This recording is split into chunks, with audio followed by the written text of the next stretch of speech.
La Fondation Phare se trouve dans une situation financière difficile. Ceci, bien que les cotisations aient été fortement augmentées en 2016. Ce sont les entreprises qui supportent la plus grande part de la charge financière. Les principales raisons du déséquilibre financier sont les suivantes. Chaque ouvrier de la construction reçoit une rente transitoire qui est environ 20% plus haute que les prestations versées par l'État aux personnes à partir de 65 ans. La retraite anticipée est financée uniquement par les entreprises suisses. Les mesures urgentes d'assainissement requises du côté des prestations n'ont pas été prises. Les collaborateurs qualifiés dont la branche a besoin s'en vont. Au lieu de se perfectionner, ils préfèrent partir en retraite anticipée. Cela va de soi qu'un ouvrier de la construction prenne volontiers sa retraite anticipée. Mais les ouvriers eux-mêmes voient la situation de la Fondation de compensation Phare d'un œil critique.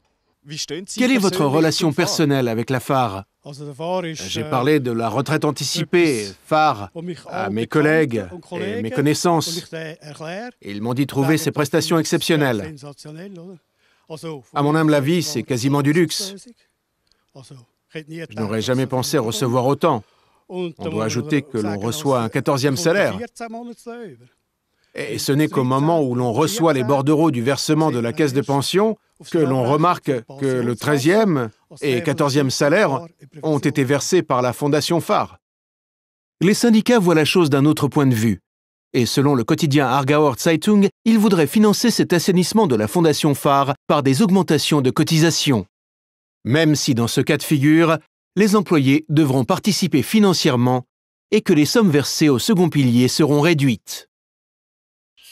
Avoir le choix entre une retraite anticipée et une formation continue est pour le chef d'équipe Peter Betschart primordial. Il est satisfait de son travail. Fixer de fausses incitations en promettant une retraite anticipée qui ne peut être financée ne doit pas compromettre l'avenir des travailleurs de la construction. C'est évident. Les syndicats voudraient que l'on verse de plus en plus d'argent. Mais un jeune père de famille est tributaire de l'argent qu'il reçoit sans trop de déductions. Pour les plus âgés, payer plus n'est pas problématique. Et pour les jeunes, bien sûr, pour eux, il n'en est pas question. Nous avons besoin de l'argent maintenant que nous sommes jeunes. Alors il faudra certainement réduire les prestations. Nous, les entrepreneurs, sommes d'accord pour une retraite anticipée à partir de 60 ans. Nous devons par contre nous rappeler les raisons pour lesquelles la Fondation Phare a été fondée. L'idée de départ était de permettre aux employés de 60 ans et plus, ayant des problèmes de santé, de prendre leur retraite anticipée et ainsi de pouvoir quitter dignement la vie active. Dans la situation actuelle, il s'agit d'une solution de luxe, solution qui permet de pouvoir gagner jusqu'à 20% de plus dans les 5 ans précédant les versements de l'AVS et du second pilier. On peut vraiment se poser la question si cela est nécessaire.